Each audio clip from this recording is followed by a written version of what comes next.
Good evening, everyone. Welcome to LumCon's Thursday Science Talk. We're so happy that you could join us tonight. For those of you who are new to our science talks, welcome, first of all. Second of all, you can communicate with us, LumCon staff, people, by using the question box. Those of you who are return attendees already know how to use the question box. So what comes up at the 7 o'clock hour on Thursday nights? A really bad joke. Cliff and Craig, are you ready for this week's bad joke? Probably not. I've been waiting for a few weeks, yes. In anticipation. All right, this week's joke has to deal with the ocean. Here it is. What part of the ocean is the deepest part? I'd say the trenches, but I don't know. Craig, do you have a guess? No, I don't. The bottom. Chudonk. Yes, hang your head in shame, Craig. No. You employ me.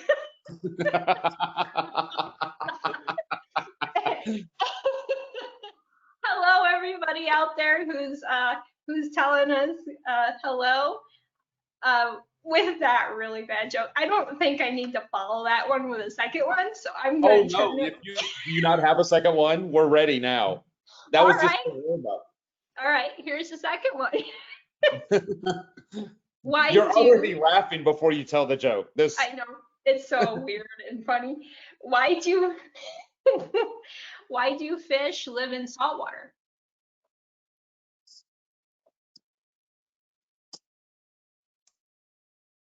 Boy, I don't know. I don't deal with vertebrates.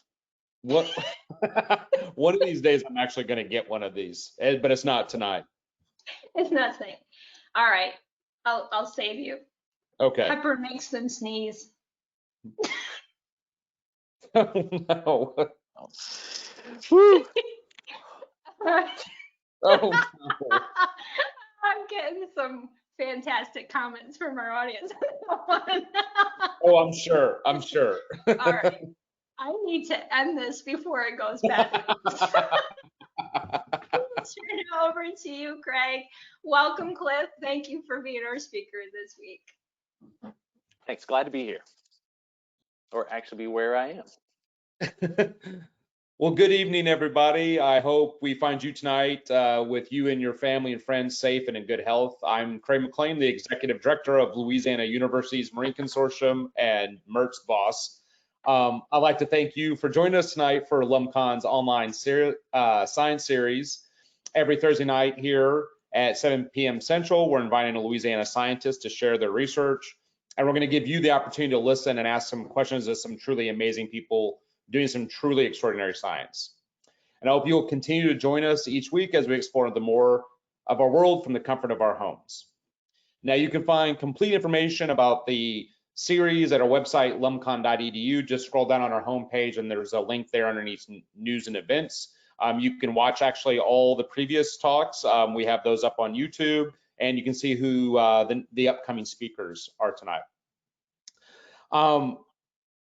With really great joy tonight, I get to introduce my very good friend and colleague and partner in crime on some truly fantastic science over the last few years, Dr. Clifton Nunnally. Cliff received his BS in biology from Abilene Christian University. Cliff then worked as a fisheries observer in Alaska, working on trawlers, longliners, and pop boats. Cliff then went on to get a master's degree in oceanography from Texas A&M in 2003, studying cold sea ecology. In 2012, Cliff was awarded a PhD from Texas A&M University at Galveston for his dissertation work on the biogeochemical and faunal responses of sediment communities within the Texas-Louisiana hypoxic zone.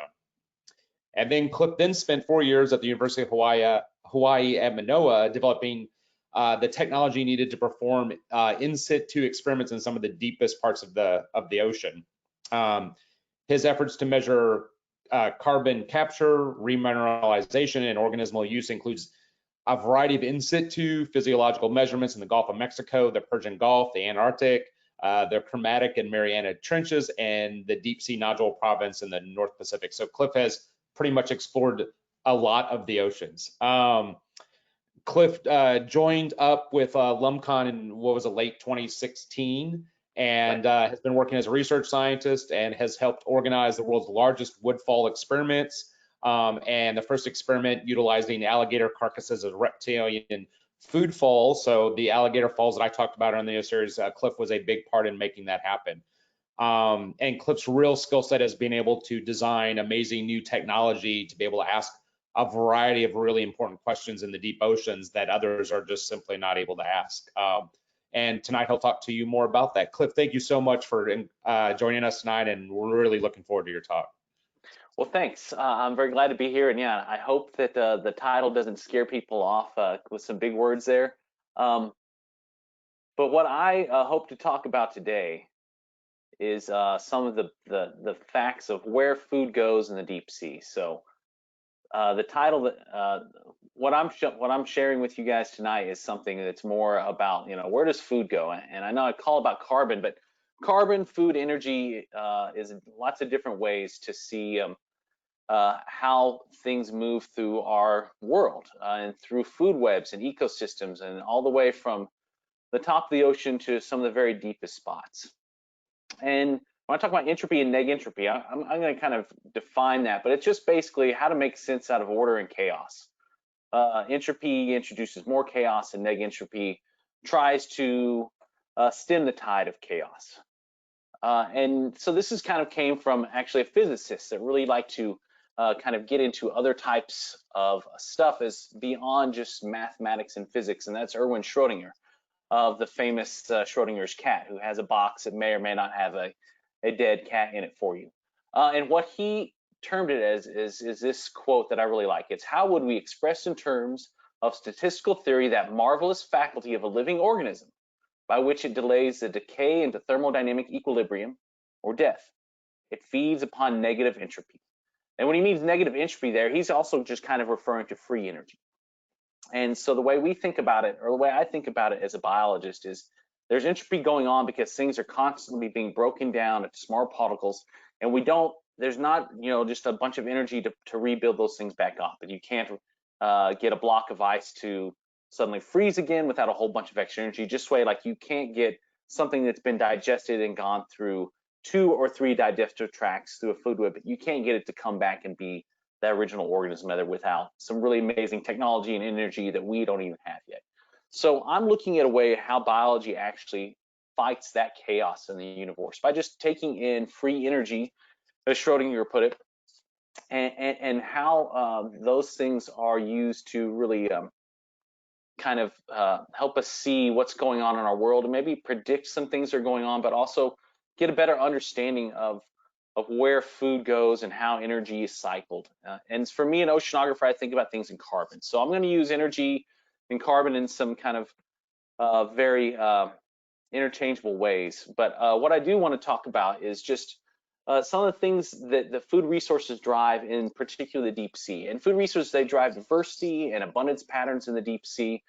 There's a gradient of these energetic resources that promote what we believe are niches defined by the amount of the energy that they can get. So there's chemical energy there. There's other energy though. There's solar, kinetic, thermal, physical energy, and these are different ways that determine the limits of chemical energy availability across the globe. In our case, in the deep sea, for the most part, it's a food limited environment because all we can wait on is the slow rain of particulates from the surface, where carbon is being fixed through solar energy, and the temperature and physical factors have a stronger effect on things. And as food is fixed there, first as plants and then goes into invertebrates and fish and even larger things like whales and sharks and things like that, that's a really sloppy. And so a lot of that food escapes the surface waters and it starts to sink down in the slow rain. And after days, weeks, months, in some cases, it will eventually get to the bottom. And once there, it is super valuable thing. Even if it's a fairly degraded piece of food, when it gets to the bottom of the ocean, somebody's going to use it. And I've got some great ways to show you how that happens through some experiments that we've done and other people have done as well.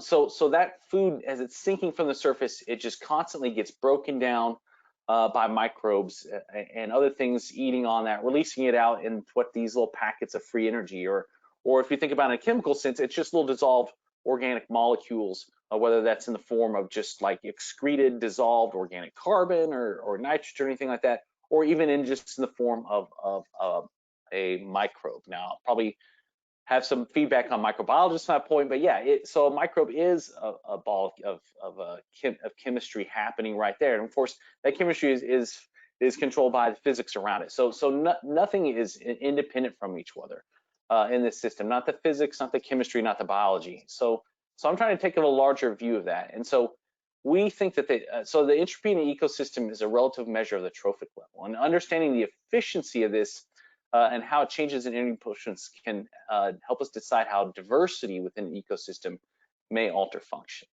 So real quickly, in my descent into the deep sea, I want to talk about following the food. And I want to do that in 3 places with 3 different ways that we did that. The northern Gulf of Mexico, I'm going to talk about some work I've done about 20 years ago when I started that.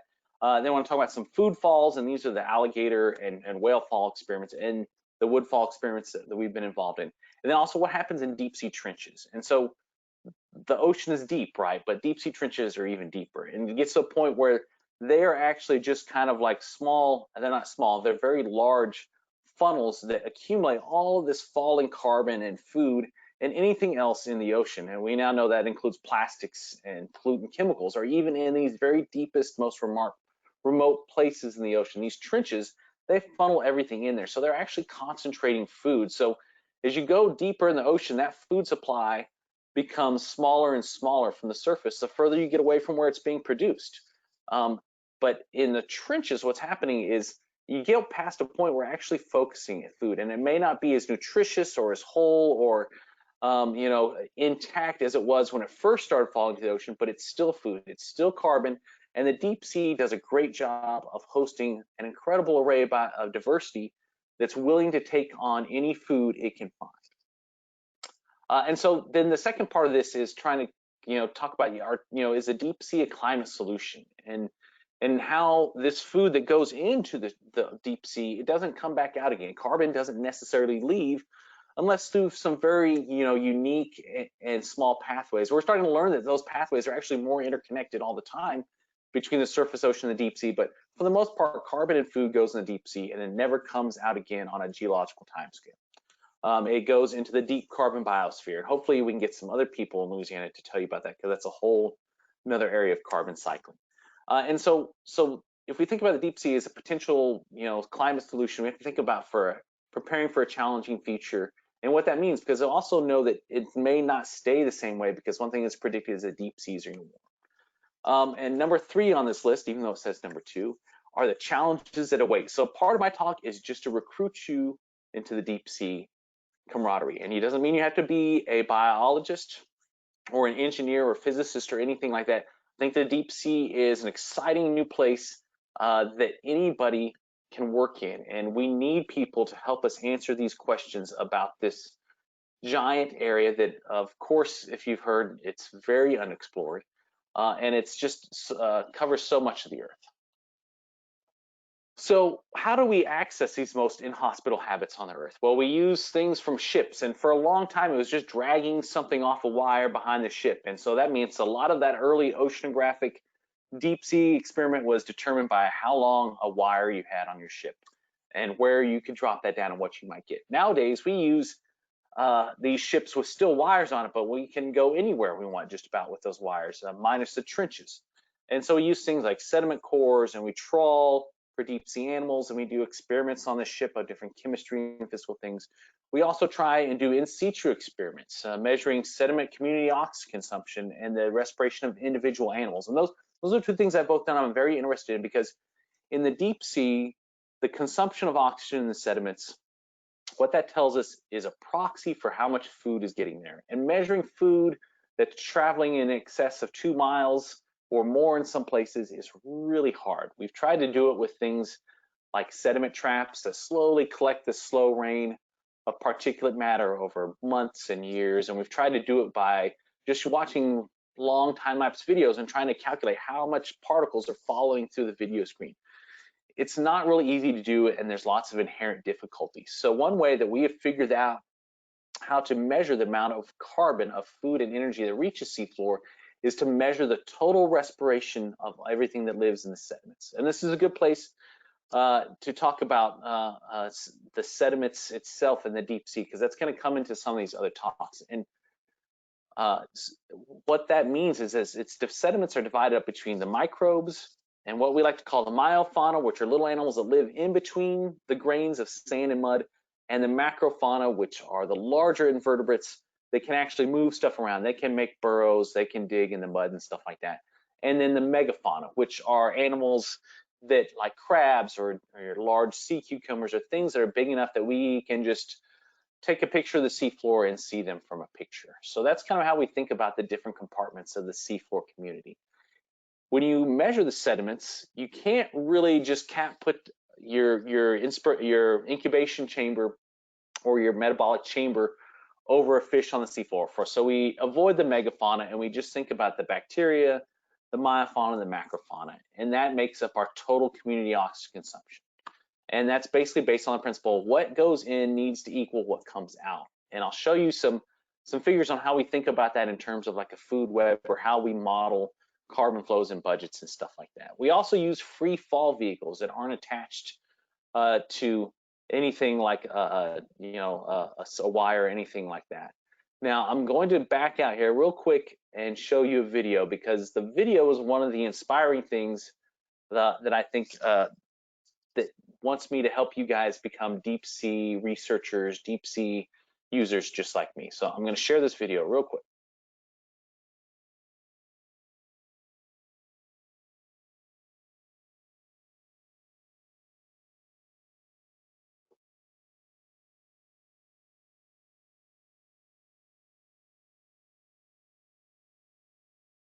Okay, so what you're seeing here is the respirometer to measure sediment community oxygen consumption that we put down in the Mariana Trench. And what you're seeing now, just slowly coming into the light, is the deepest living fish in the world.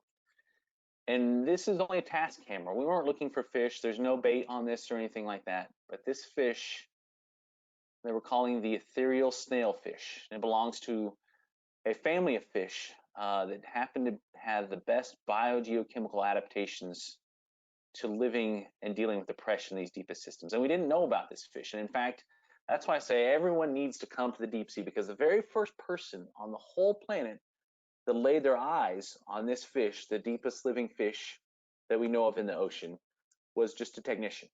He was downloading video and data from our system that was measuring and conducting these experiments. He's downloading it at the end of the day, and 10, 12, very experienced deep sea scientists, here he comes again,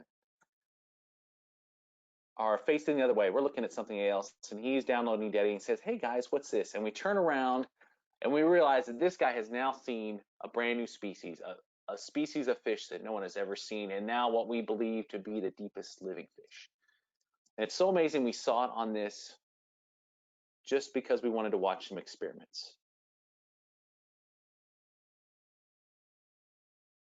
So that's one of the magical things about the deep sea, is there's still discoveries to be made, and you can surprise a ship full of seasoned deep sea biologists with something like this. And I want to say that every time I watch it, I still get chills. I still feel the kind of same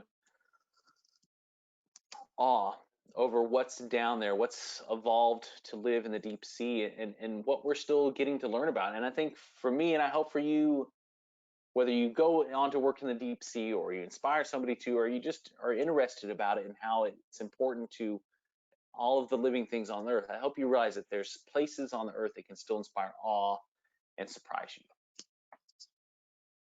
So I'm going to stop the video there.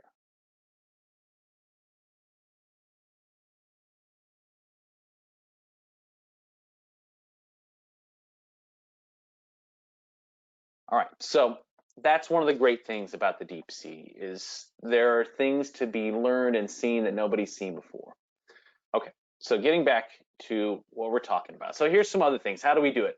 Well, there's lots of different ways. What you see on the right there, that's the FVCR, and you recognize those core tubes. That's what we saw the deepest living fish on, and we have little task cameras you can see some of the arrows there point down to a light and a task camera underneath the frame.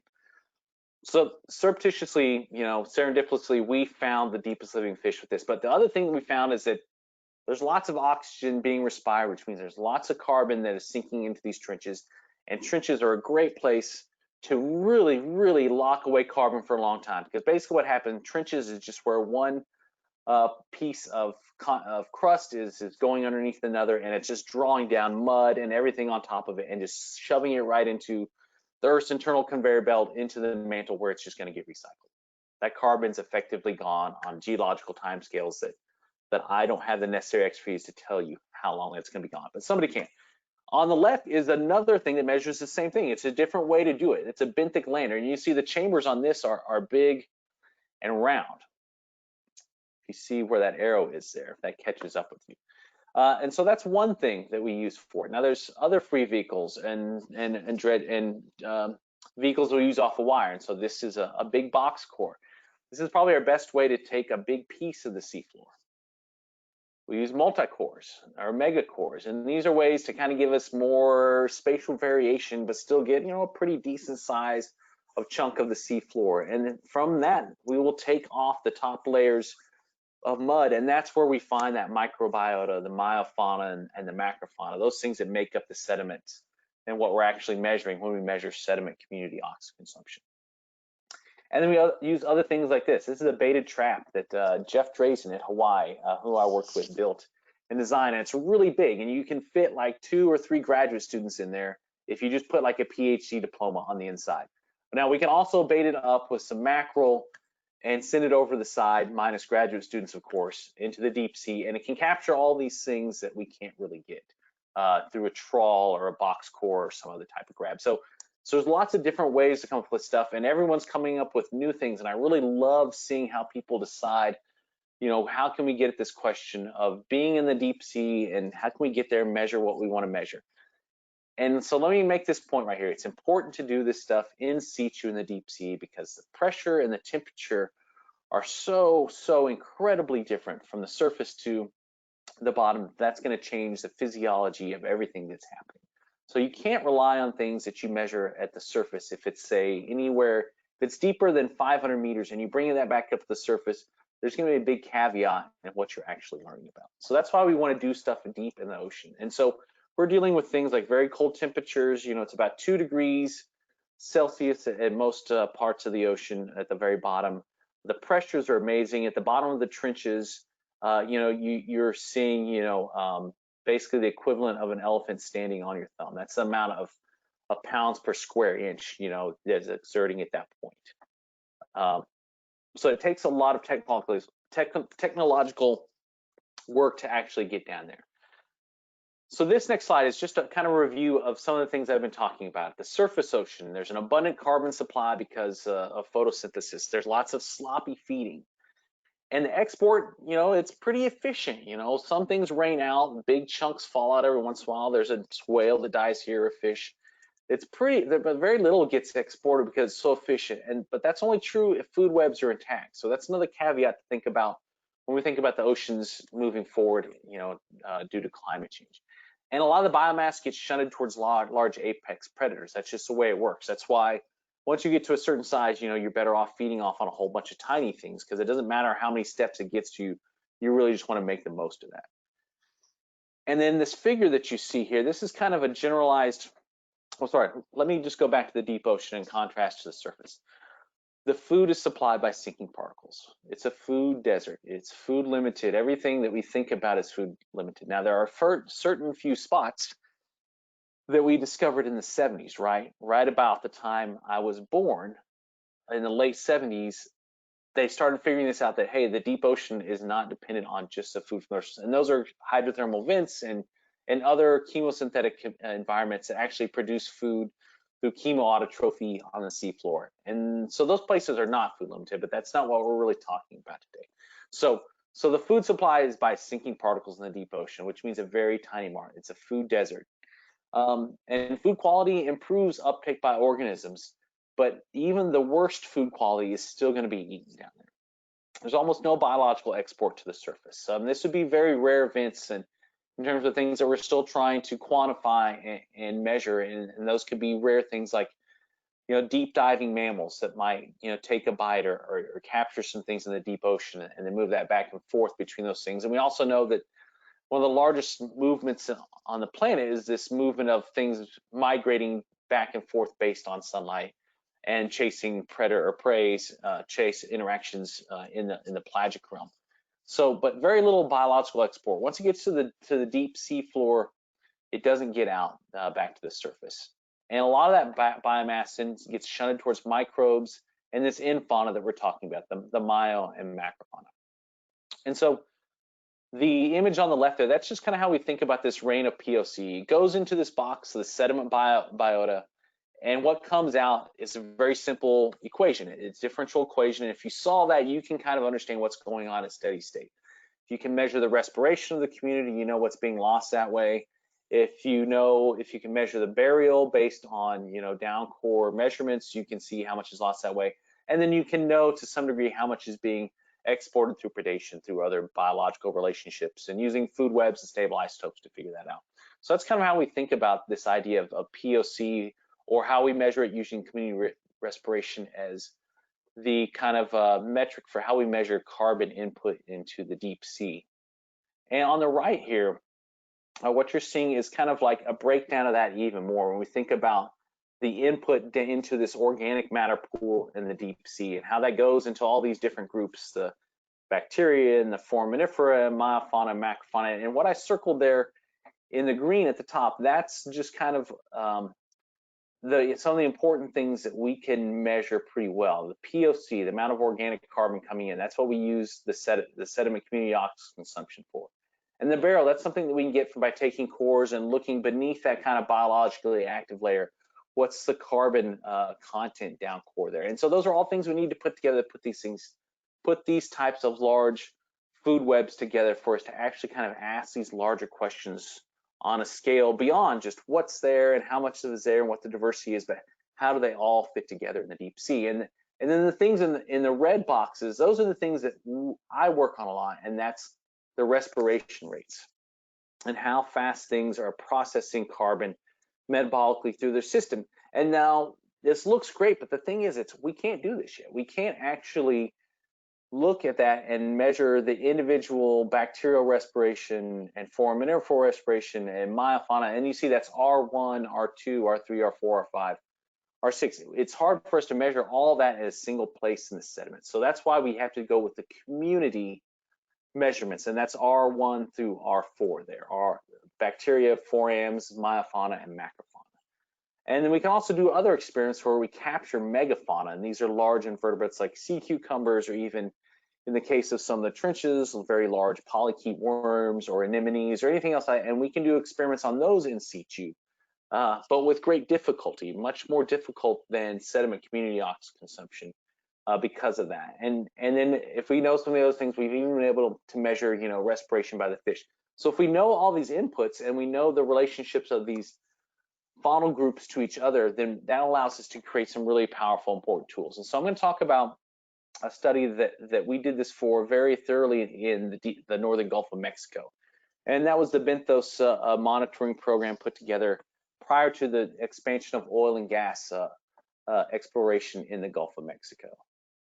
And you see it covers a very wide range. It's 50 stations, it was 4 years, and we include chemical, biological, physical, and a geological research team from 4 countries, 23 institutions, and at each of these stations we took a CTD, we took 5 box cores, big mud grabs, we did a camera tow, we took physical measurements using different instruments we left on C4, and we did a bottom trawl. And then, so that gave us the idea of what's in those boxes and those things. Those were our stocks of organisms, the bacteria, the myofauna, the macrofauna, the megafauna, the fish, all that stuff we figured out by doing those routine surveys. The second summer, we went back to 9 process stations, and that's kind of what you see there in those black dots, and that's where we did these total sediment community oxygen consumption measurements, and we measured trophic efficiency by looking at how microbial processes occurred, or how fast microbes remineralized carbon, and looking at also ingestion rates of some of the sediment in fauna. So we needed this really complex and very, very well funded and heavily power intensive in terms of the people that go into it. That's what we needed to actually come up with things like this, to take that general schematic on the left that I showed earlier and come up with these things on the right. Now, I'm not here to show you all the numbers and stuff like that, but that's what we did to do that. And after a long project, we came up with an entire trophodynamic budget, and we could look at particular spots that pointed out to our process stations and see what was happening to that carbon, where was it going, who was it going into, and what were the trends that we saw. So again, where did the food go? I can think of it in carbon terms, which is what the numbers are, but where did the food go? And here's what we found out from that. At the very shallowest spots, at the top of the Mississippi Canyon, our MT1 site, it's right where the deep sea kind of begins. The continental shelf spills off into the deep ocean and creates this giant canyon. And at the top of that, the organic carbon input from just mud and stuff coming out of the Mississippi River is huge. Lots of food, you're still close to the surface, and it supports a high density of fish and megafauna. That's not too surprising. But what we didn't know before we did this is it supports an incredibly dense community of tube-dwelling amphipods, a new species called Ampelisca mississippiana. And those were in densities of greater than 12,000 per meter squared. And that may not mean a lot to you, but man, that is a whole lot of amphipods packed into a small amount of mud, and something that we don't normally see. Again, this is only at 250, 400 meters. This is a very shallow end of the deep sea. But the important things that we saw, and that's kind of related by the size of the arrows in this, is there's lots of POC going in, and a lot of it gets exported back out because it's close to the surface. And a lot of that goes into the bacteria and the myofauna. And the macrofauna, which was one of the things that I studied, you can see that some goes into that. And so we see that food is going into that stuff, and the macrofauna is that amphipod community.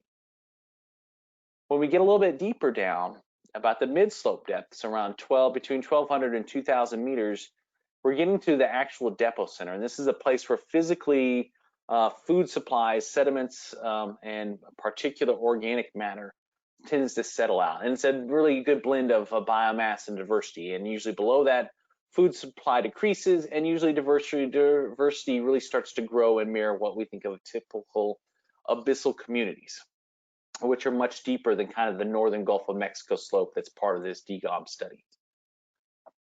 And we see the same thing, that POC is going into this organic input. We're a lot further away from the surface, so we're not losing anything out of the organic detritus pool.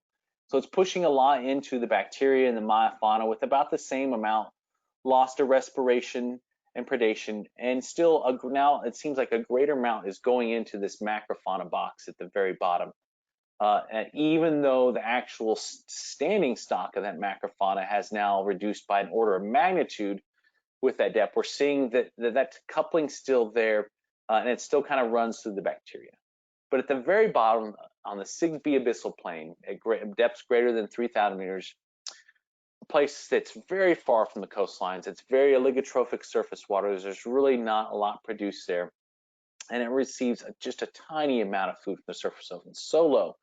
So the biomass is low, the physiological processes are low, and that's slow lack of food. And what we see here is in those places, there's still a relative amount of organic carbon going in there. It's still about at 2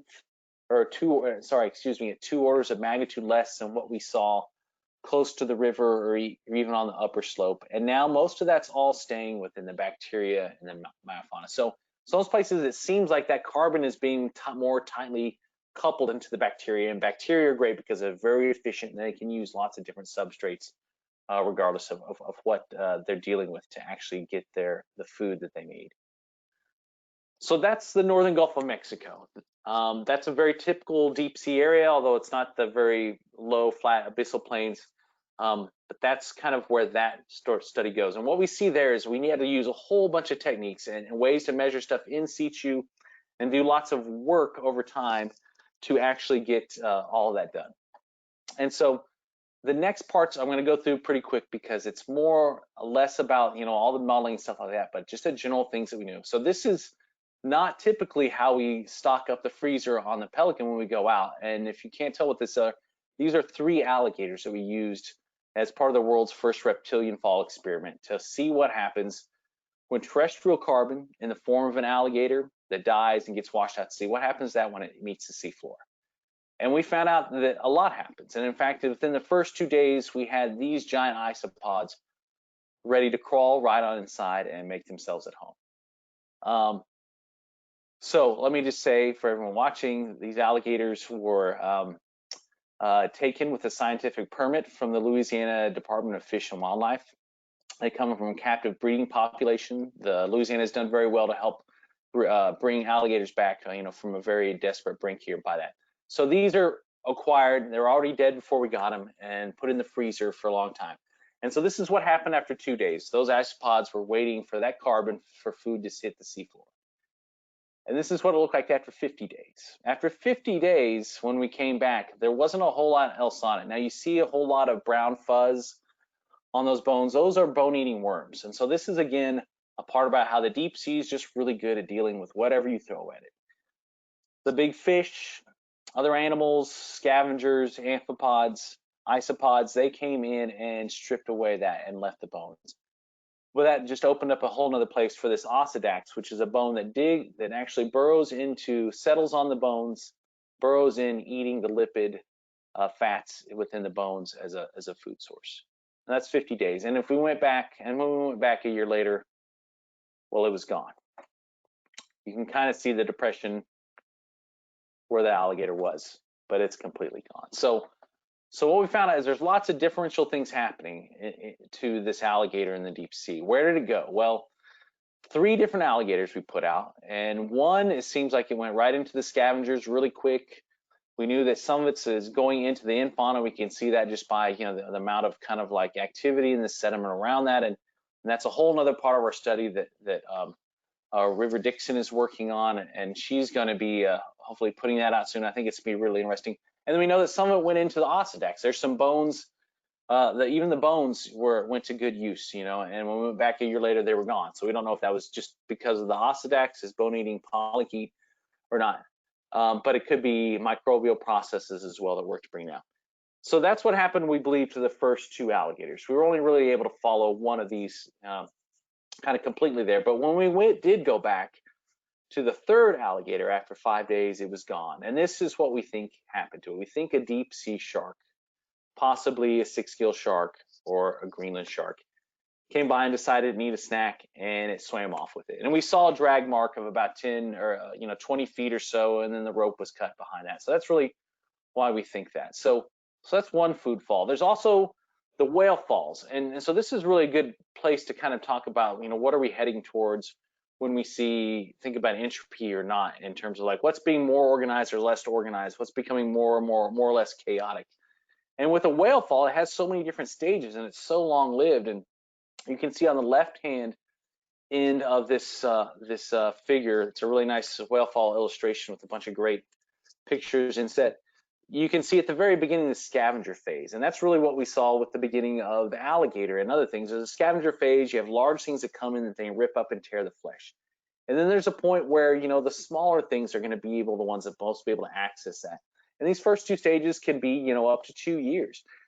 But we now know that the 3rd stage is a sulfophytic stage, when things are really reducing, and it's a lot of bacterial mats and just very small things that they're kind of living in a much more chemosynthetic environment.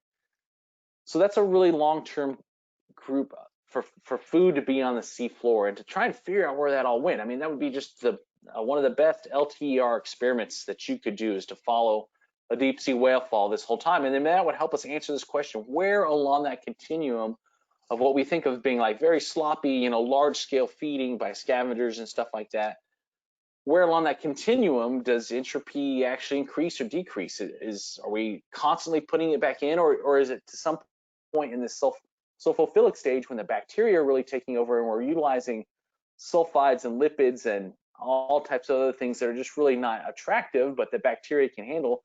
Is that where we actually kind of make some order or stem the tide, the flow of chaos in these deep sea food webs? There's also fish falls, same thing, and this just happened to be something we saw randomly in a video transect in these abyssal nodule areas. And even at 5,000 meters deep, you know, you see that what you have is this probably like a large tuna. It couldn't have been there for too long before somebody found it. There's definitely increased scavenger biomass. They're altering the community around it because of just the intense feeding. And then, you know, what happens too is it attracts a lot of things. So that increases local predation. So it doesn't have to be a huge thing like our alligator or their whale to have this impact. And so just studying those different ways of how carbon moves through all these different scenarios in the deep sea, that kind of gives us a better idea of what's going on.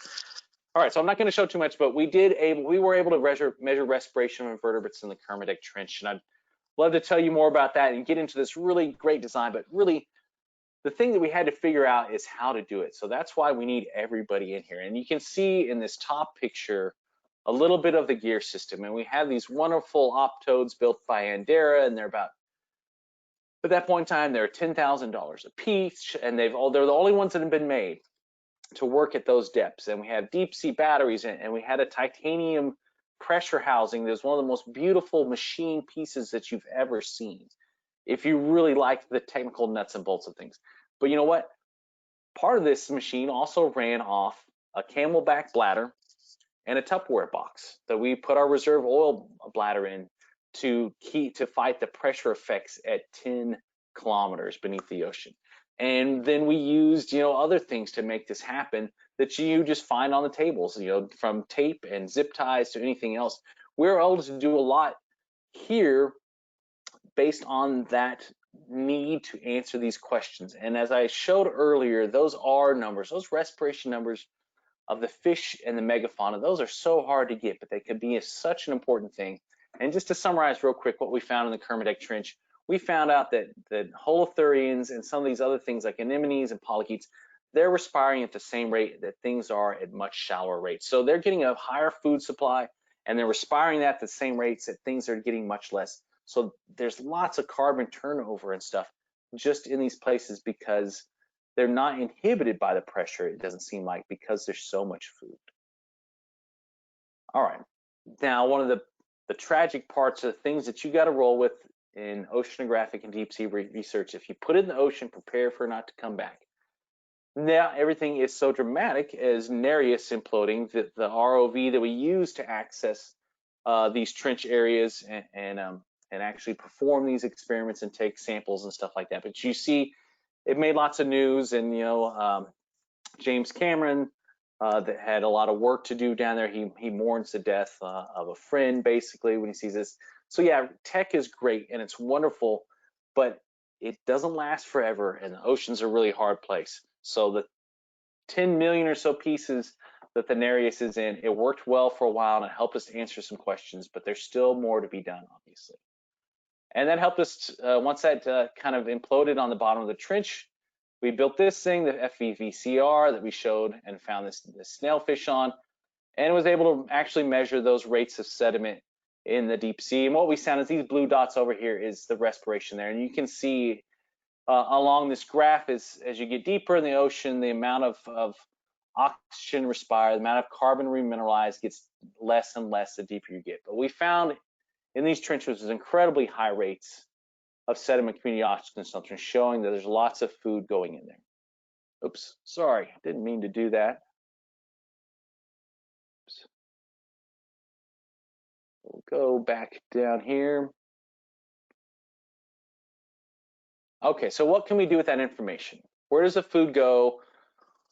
Who does it go to, and how efficient is it? Well, we can do some things. We can predict thresholds for life and competition for resources, and hopefully we can understand the potential impacts of a changing climate in the deep sea.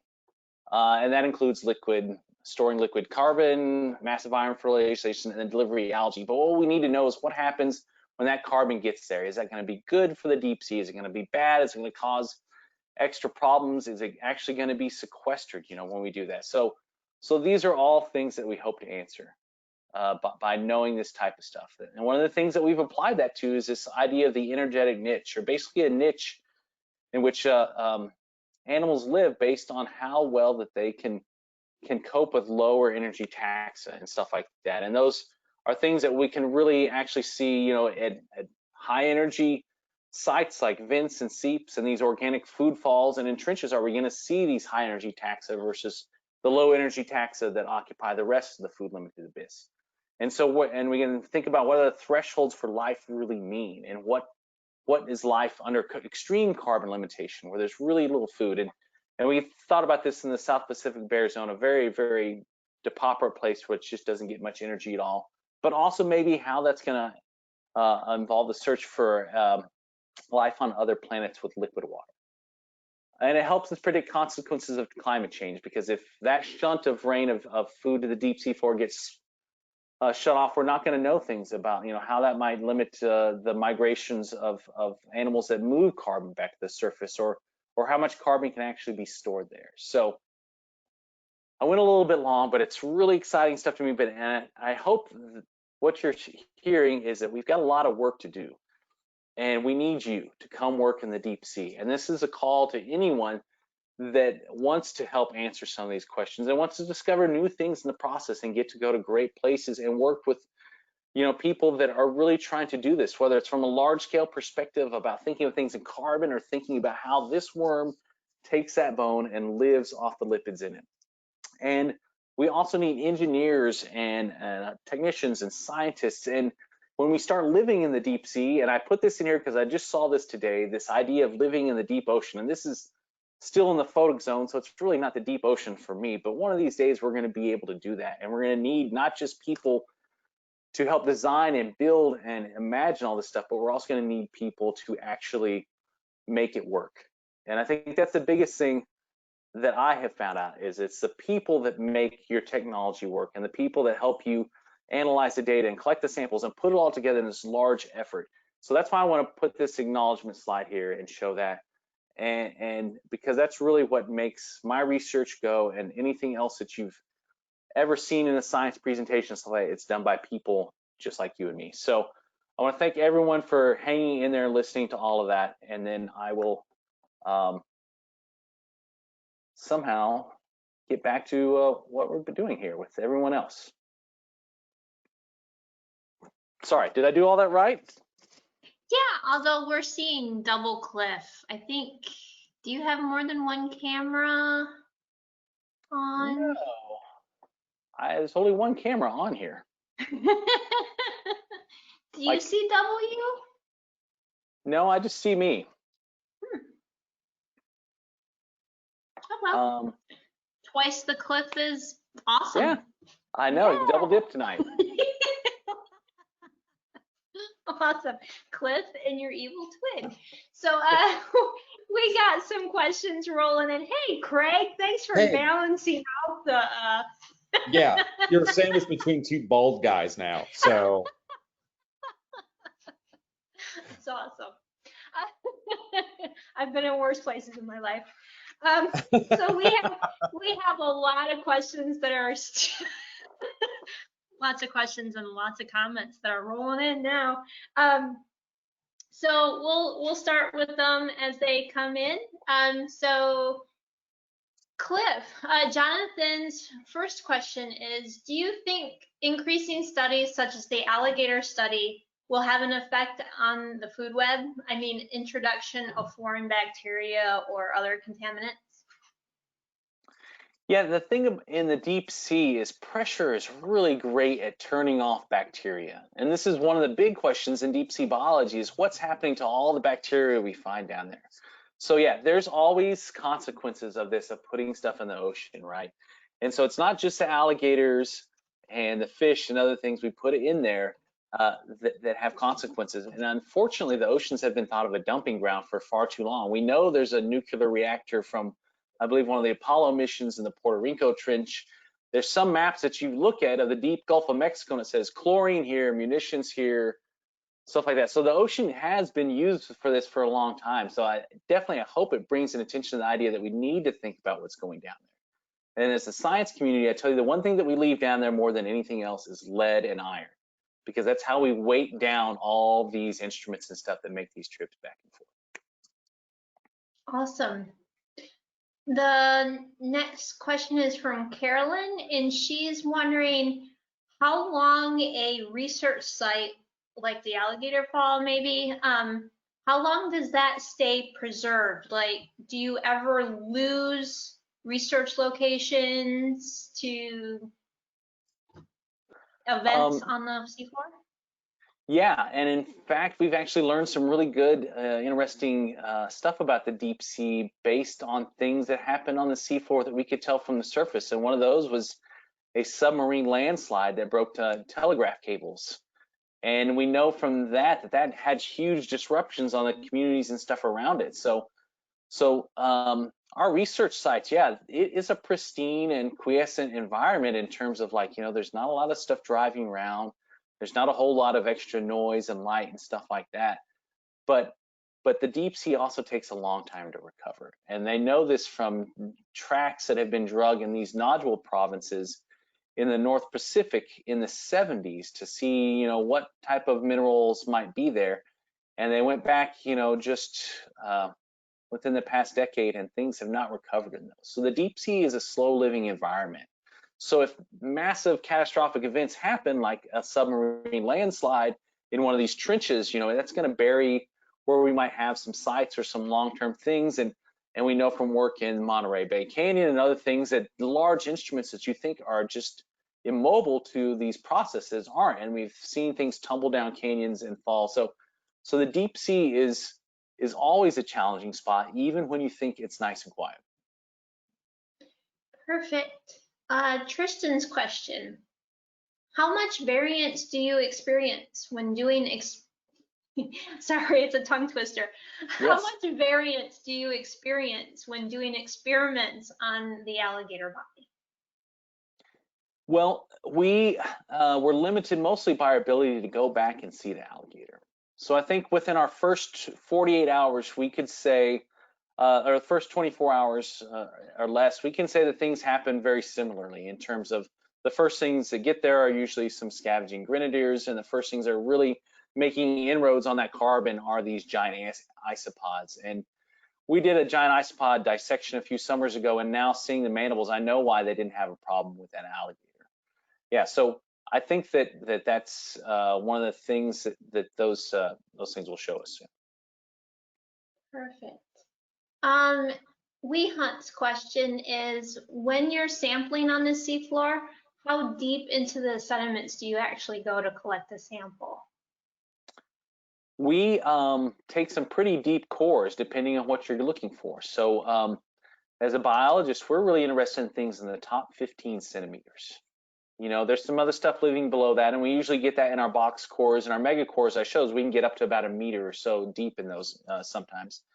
But people that are studying the deep sea subsea floor, they will go out on one of these ocean drilling ships, and they will drill hundreds of meters into the deep sea floor to see that. So it really depends on what you're looking for. Great. And we have a few questions coming in that can be answered by both of you as deep sea experts. Right. So the first one is from Aaron, and Aaron is asking, is there current research or future plans to document the successional stages of food falls continuously in the deep sea? Go ahead, Craig. So there has been some work on whale falls where we know what the successional states are. In fact, that was done by Cliff's previous collaborators out at the University of Hawaii.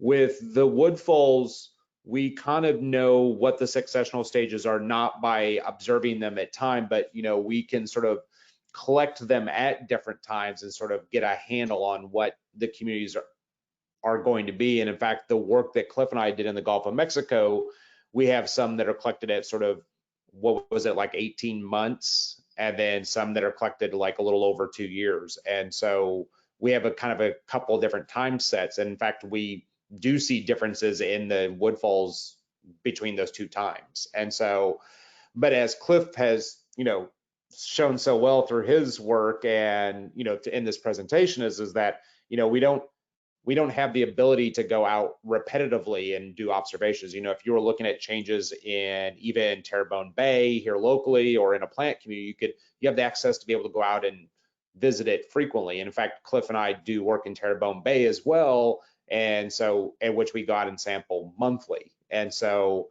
we're allowed to do that. In the deep sea, we don't have that advantage, and so we have to do a little bit more investigative work, a little bit more guesswork. Cliff, do you have any? No, I'll say that that's definitely right. Yeah, we take snapshots in time for the most part. There have been some things where there have been cameras down there for a long time to document it, but you're right. So it's some detective work as well. So if you also think of yourself as a sleuth or so, there's definitely some mysteries to be figured out by seeing things at one point in time and then at another and trying to guess what happened. So we have some other questions about what is your favorite part about doing deep sea research and what is your least favorite thing about doing deep sea research? I think it's still for me is being on the ocean. Best or worst or both? That's Both. for me, yeah, Craig, it might be different. For me, it's the best. I love the ocean. It wasn't until I was a fisheries observer that I really spent these long days and realized what it was like to be out there. I think that changed the course of my career. The worst part, now that I have a family, is being away from them.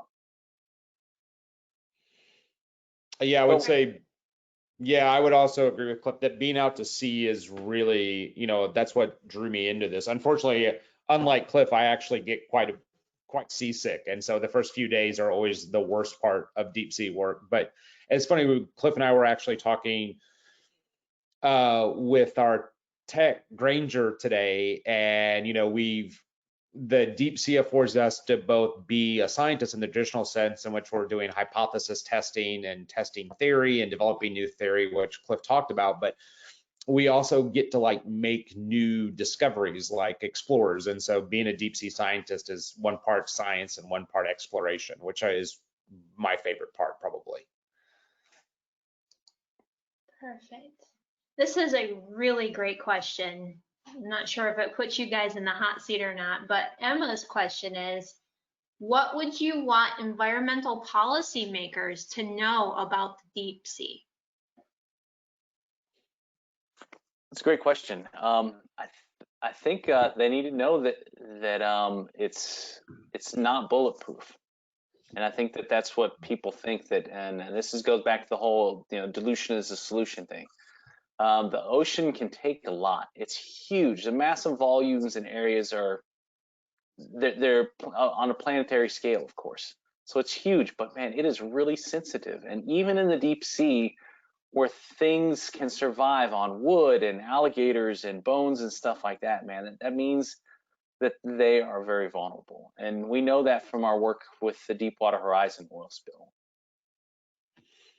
Yeah, Cliff really articulates it well. I would only add that when we think about the deep sea, we think it as a sort of otherworldly and alien, and it's so foreign to what is normal for us. And so that has the tendency for us to think of it as this remote, disconnected environment to our daily lives and to our actions. And in actuality, that's not the case at all, especially as increased technology has allowed us to access the deepest parts of the ocean. So our footprint in the deep sea is actually quite large, as Cliff mentioned, there's still lingering footprint of the Deepwater Horizon oil spill in the Gulf of Mexico in the deep sea. And but also that we actually have a lot of reliance on the deep ocean, even though it is remote, for both oil and for fisheries. There's a lot of deep water fisheries, and so it provides a lot of valuable economic and valuable ecosystem services to us, despite the fact that it is seen as often remote. So Jonathan's question kind of feeds into that. So Jonathan's wondering if there's an out of sight, out of mind mentality for a lot of people for the deep sea, do you think? Or is there increasing interest in the deep sea? I would say, I'm sorry, Cliff, go ahead. No, I was gonna let you take that one. Thanks. I think there's an increasing interest, and I think our ability to access it in a way that we've never been able to before with high definition video, and even now provide experiences in real time to the public has only increased interest. I remember when I was a graduate student, the first deep sea biology society meeting that I went to, was like 100 at the most. You could actually there was only one session with everybody in the same auditorium, and then the last deep sea meeting that Cliff and I went to had 4 simultaneous sessions, and we have like hundreds of people in the society now, and so there's both an increased scientific interest and I think an increased public interest in the deep oceans, and it's every bit accessible to every the members of the public as sort of the Amazonian rainforest or this Saharan desert. Technology has allowed us to be able to bring it to people in their homes, so to speak. So you think that's the tipping point, the increased technology? Yeah, the increased access, both the tipping point in deep sea science in itself. I mean, in the last 2 decades, we've seen more,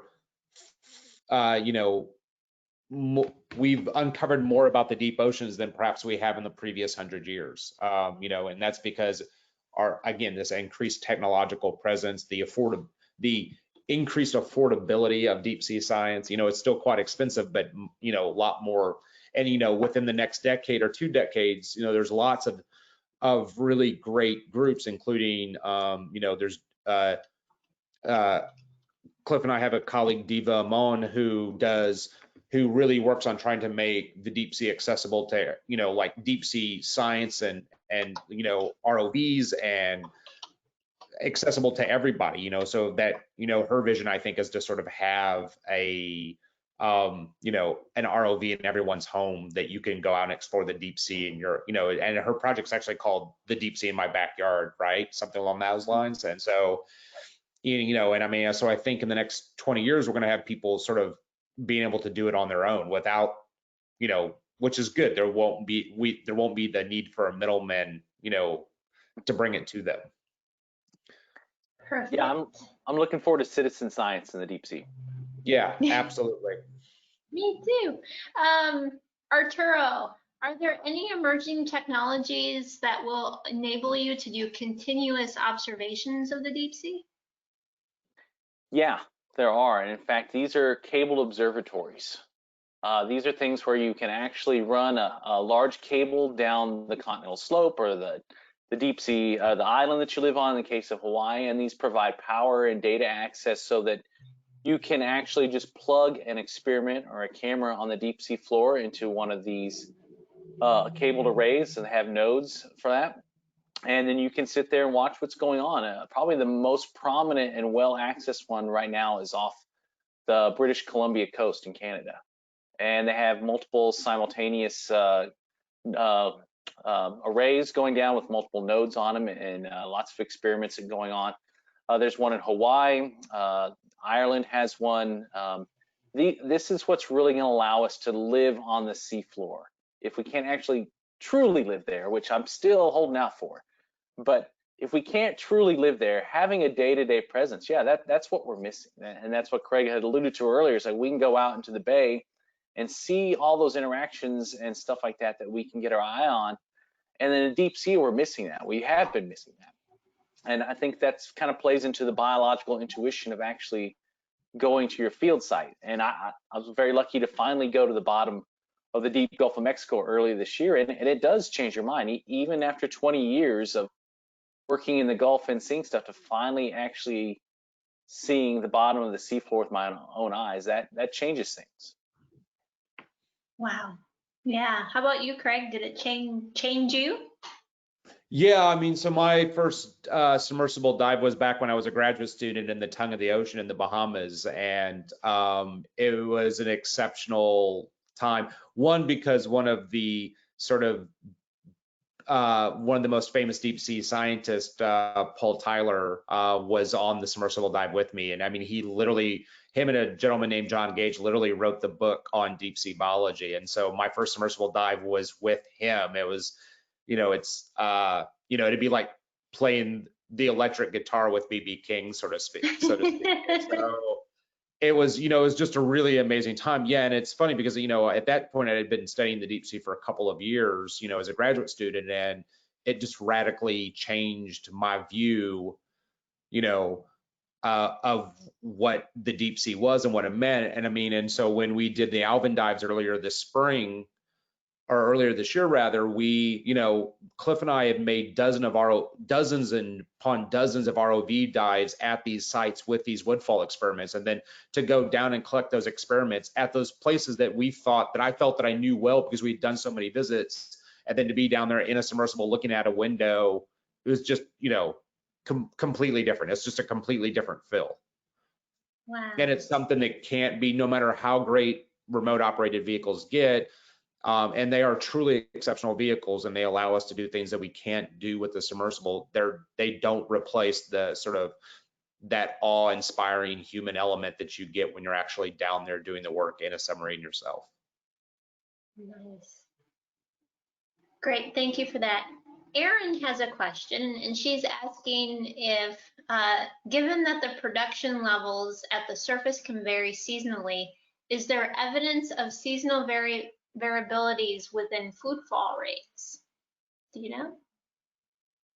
We know that there is now evidence of seasonality, yes, that we see in the deep sea, and that's mostly been done by a lot of really hard and painstaking work out in the North Pacific by Ken Smith and a lot of his students and postdocs, and they can see freshly deposited algal matter that does kind of correlate with timing of blooms and stuff like that, and even other work that's been done up there by a woman that I went to graduate school with. She shows that not only do things sink, in different seasonal pulses, is that they don't sink straight, and so things sink sideways. And so that idea that not only are we seeing things that might happen seasonally in one spot, might happen seasonally in one spot, and because of that giant distance, it's going to impact the deep sea floor on a completely different geographical region.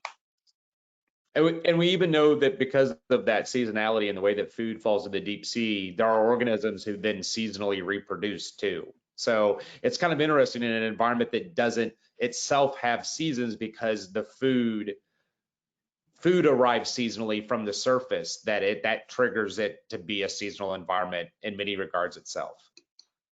And just, I think that plays more into the fact of just how tightly coupled these systems are. It's not a random collection of animals down there that are just kind of getting by. I mean, there's some things that can respond to things that are as minute as a little bit of extra algae on top of the mud. Perfect.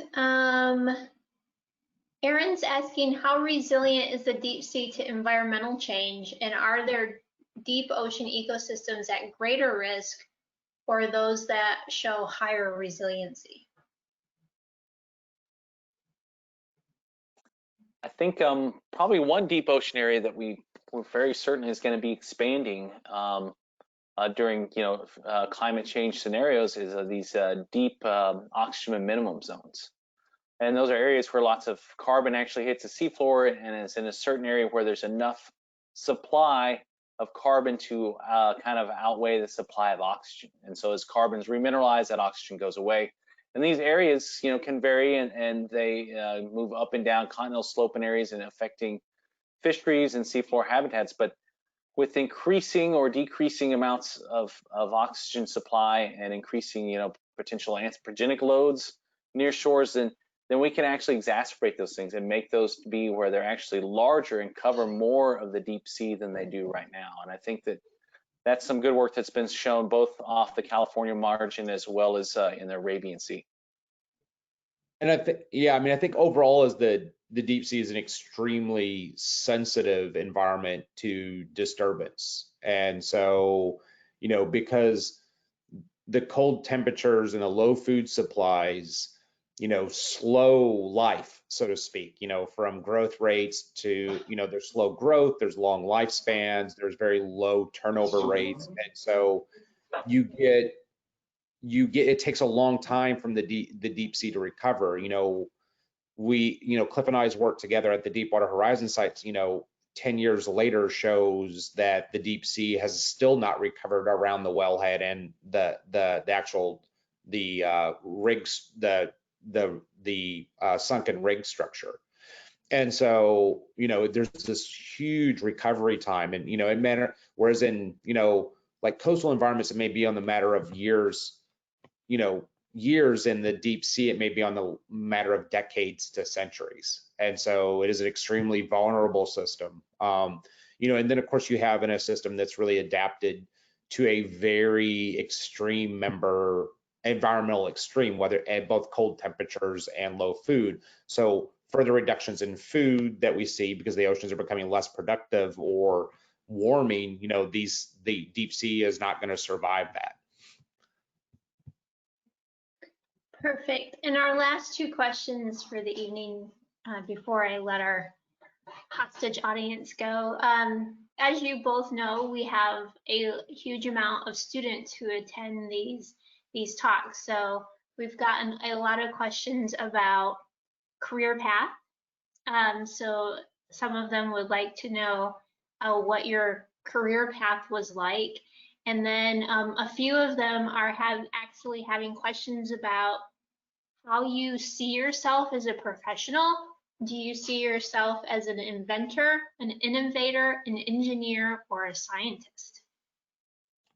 Those are great questions. So the first question is that it's actually not any more complicated to be a deep sea scientist than it is any scientist. It's the same exact career path. So Cliff and I both got undergrad degrees in science, and then I actually got a PhD in biology, but I specialized in the deep sea. Cliff got his PhD in oceanography and specialized in the deep sea, so we kind of tackled it from a couple of different angles.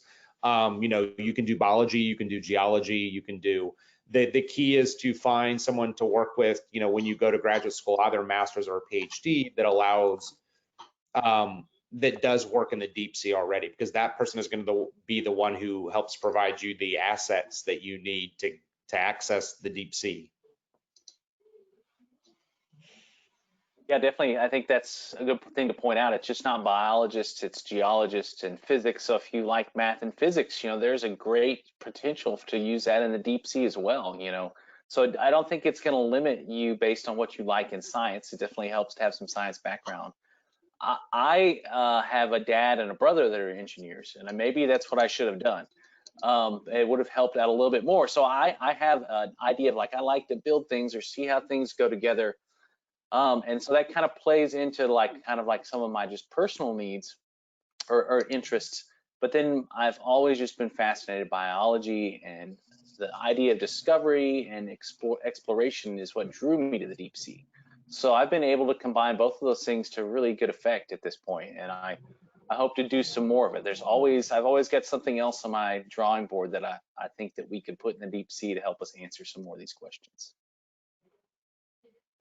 Perfect. Thank you, gentlemen. Thank you very much, Mert. Thank you, Cliff, for the fantastic talk. For those of you, yeah, for those of you who I didn't get to your questions, if you want to send me those questions, I can get them in front of Cliff for sure and Craig. So just send them to me again in an email, and I'll make sure that you get your answers if you're still interested in it. Sorry, we just don't have time to address everybody's questions. Don't forget, if you attend 10 LumCon Science Talks, we will send you an RV Pelican Challenge coins. Many of these have already gone out, and we're getting some great feedback. People love them. So if you're interested in how many talks you have left, send me an email. I'll be happy to let you know how many talks you have left. But we hope you all return for next week's talk, where we'll have Delana LeBlanc from the Barataria Terrebonne National Estuary Program. I know she's on, and I know she's listening, so hey, Delana. We're gonna go from sea to sky next week and talk about birds. So with that, we wish everybody a safe and a healthy week. Don't forget your masks. Absolutely. Good night, everyone. Good night, everyone.